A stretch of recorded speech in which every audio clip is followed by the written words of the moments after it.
Security expert Todd McGhee from Protecting the Homeland Innovations. Thanks so much for being here with us, Todd, and on such short notice. So we're talking about these little tiny travel tubes of toothpaste. And if terrorists can do it in Russia, your point is it can happen anywhere. That's right. Enjoy. This is nothing new. We've seen this liquid threat or this new threat with toothpaste and these small tubes.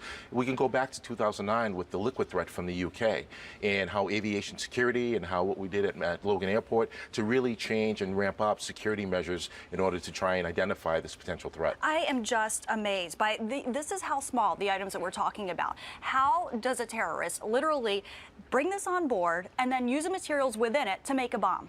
Potentially, you don't need a lot to make a device. Again, devices are limited to the imagination of the maker. Once you have your explosive material, an ignition, a power source, some type of switching device, and you have information that's even readily available on the internet, as we all know. And so these crude means of making a device are really quite simple. Okay, so that's why here in the U.S. we've limited liquids to 3.4 ounces. Russia obviously taking the extra step to ban all liquids on board. Are we ever going to go in that direction potentially, going that extreme? You have that whole argument about is government impeding in our lives and the whole civil liberties aspect, is Big Brother moving too much into our personal lives, into our personal space. Potentially, if the threats are credible, then you could see a temporary ban on all liquids coming through. That is obviously the decision of the federal government and how they relate to airport security. Yeah, and what we see is that, you know, post 9/11, our security has been constantly evolving with the pat-downs, the screenings, limiting the liquids, et cetera, et cetera. But as Gene mentioned, the issue with this is there is nothing metallic, in here.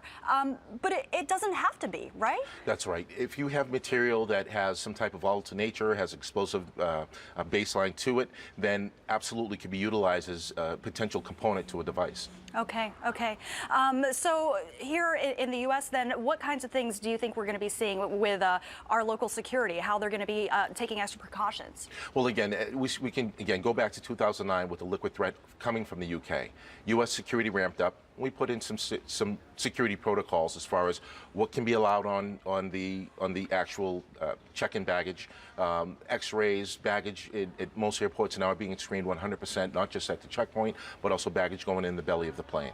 So you have a whole series of protocols that are already in place to protect aviation security, which is a good thing. Beyond that, if we see any type of a increase in limiting these types of materials coming through based on this threat at Sochi, then that's going to be determined right at the level of federal government and with TSA officials. And right now, in your opinion, what is the biggest threat concerning air travelers here in the U.S.? I think one of the soft targets still remains is our non-secure sides of the airport, the public side of the airport, coming in from the curb into the ticket counters, from the curb into baggage claim.